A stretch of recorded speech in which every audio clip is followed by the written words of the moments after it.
যেসব মূল্যবান সামগ্রী জনতা নিয়ে গিয়েছিল সেগুলো অনেক ফেরত দিয়ে গেছেন। যারা নিয়ে গিয়েছেন তারা নিজেরাই ফেরত দিয়ে গেছেন। তাদের আমরা দেশবাসীর পক্ষ থেকে ধন্যবাদ জানাচ্ছি। আরও কিছু জিনিস পাওয়া যায়নি, যারা নিয়ে গেছেন তাদের কাছে আমাদের অনুরোধ থাকবে তারা যেন এসব সামগ্রী ফেরত দিয়ে যান। ছাত্র শ্রমিক জনতার বিপ্লবের মূল লক্ষ্য ছিল গণভবন। এটা ছিল স্বৈরাচারের কেন্দ্রবিন্দু।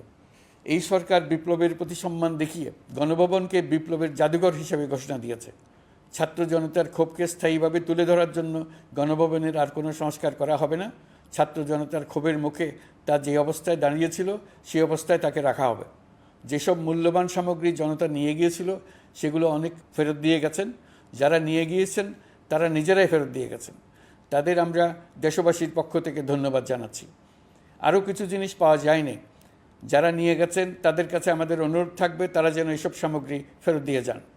আমরা উল্লেখ করব, এইসব বিক্ষুব্ধ জনতা নিয়ে গিয়েছিল, কিন্তু বিজয়ের পর তারা আবার জাদুঘরের প্রতি সম্মান দেখিয়ে এগুলো ফেরত দিয়ে গিয়েছেন।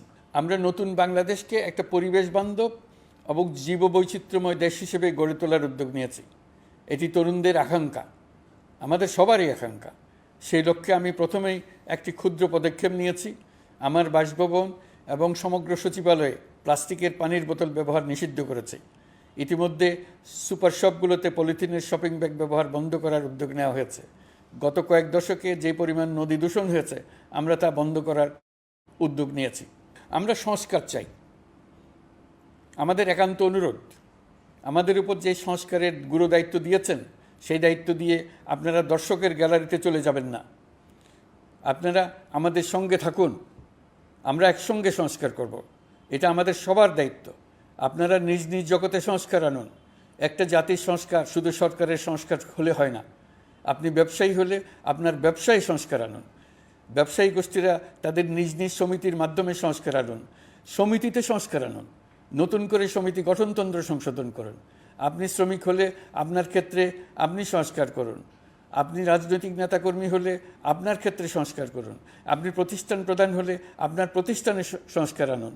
আমি এটাকে সুযোগ হিসেবে গ্রহণ করার জন্য সবাইকে আহ্বান জানাচ্ছি। এই সংস্কারের মাধ্যমে আমরা জাতি হিসেবে নতুনভাবে যাত্রা শুরু করতে চাই।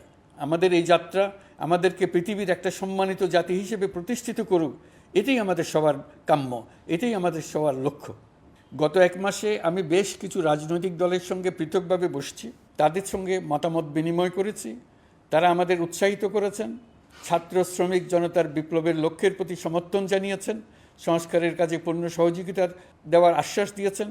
আমি দেশের বিশিষ্ট সম্পাদক বৃন্দের সঙ্গে মত বিনিময় করেছি, তারাও সংস্কারের কাজে পূর্ণ সহযোগিতা দেওয়ার আশ্বাস দিয়েছেন। তারা বিভিন্ন বিষয়ে মূল্যবান পরামর্শ দিয়েছেন। সবার পরামর্শ নিয়ে এখন আমাদের অগ্রসর হওয়ার পালা।